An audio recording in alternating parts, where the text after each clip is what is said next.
peristiwa tanggal 7 Oktober 2023 di mana dicetuskanlah Ma'rokah Tufanul Aqsa. Jadi Ma'rokah ini artinya perang ya Pak. Tufan itu artinya badai atau banjir ya.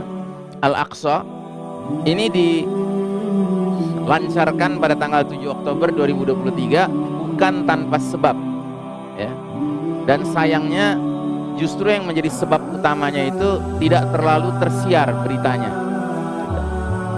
Jadi rupanya beberapa hari sebelum tanggal 7 Oktober, kira-kira 10 sampai 2 pekan, 10 hari sampai 14 hari, itu orang-orang Yahudi telah mulai mengadakan rangkaian perayaan sekaligus ritual-ritual agama mereka di kompleks.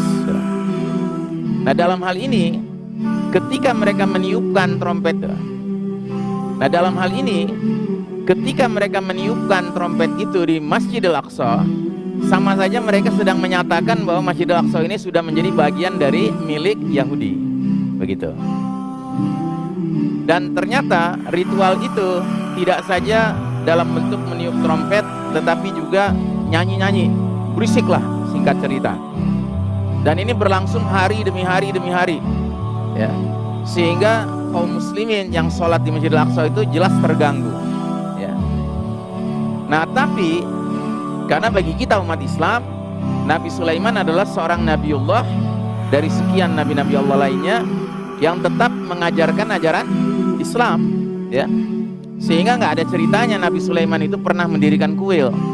Yang ada adalah dia mendirikan masjid gitu. Karena tempat ibadahnya orang beriman adalah masjid begitu.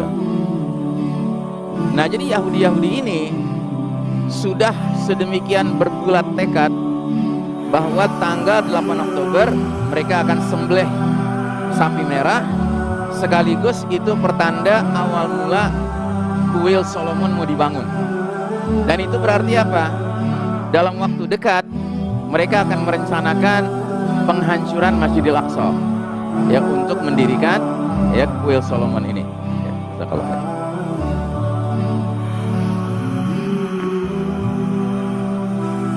Nah, jadi para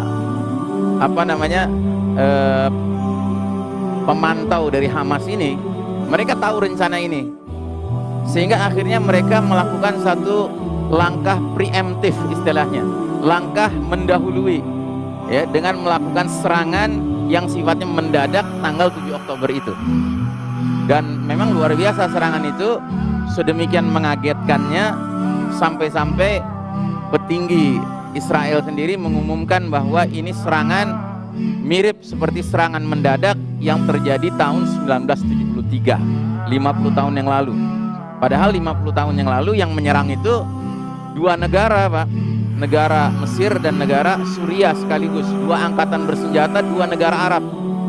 Sementara kali ini yang melakukan penyerangan cuman sekelompok orang datang dari satu wilayah yang tidak lebih luas daripada DKI Jakarta Raya ya. Gaza itu luasnya lebih kecil dari daerah khusus ibu kota Jakarta ya. Kalau Jakarta itu kira-kira 625 km persegi, Gaza itu hanya 588 km persegi ya. Nah, jadi tindakan penyerangan pada tanggal 7 itu otomatis membuyarkan rencana 8 Oktober ya. Padahal rencana itu rencana penting, yaitu mulai terjadinya proses penghancuran Masjid Al-Aqsa. Ya, ini batal Pak, gagal ini. Makanya ini tidak diberitakan. Karena kalau ini diberitakan, ini lebih lagi membuat malu ya negara Zionis haram ini di dalam rencana-rencana mereka yang gagal ya.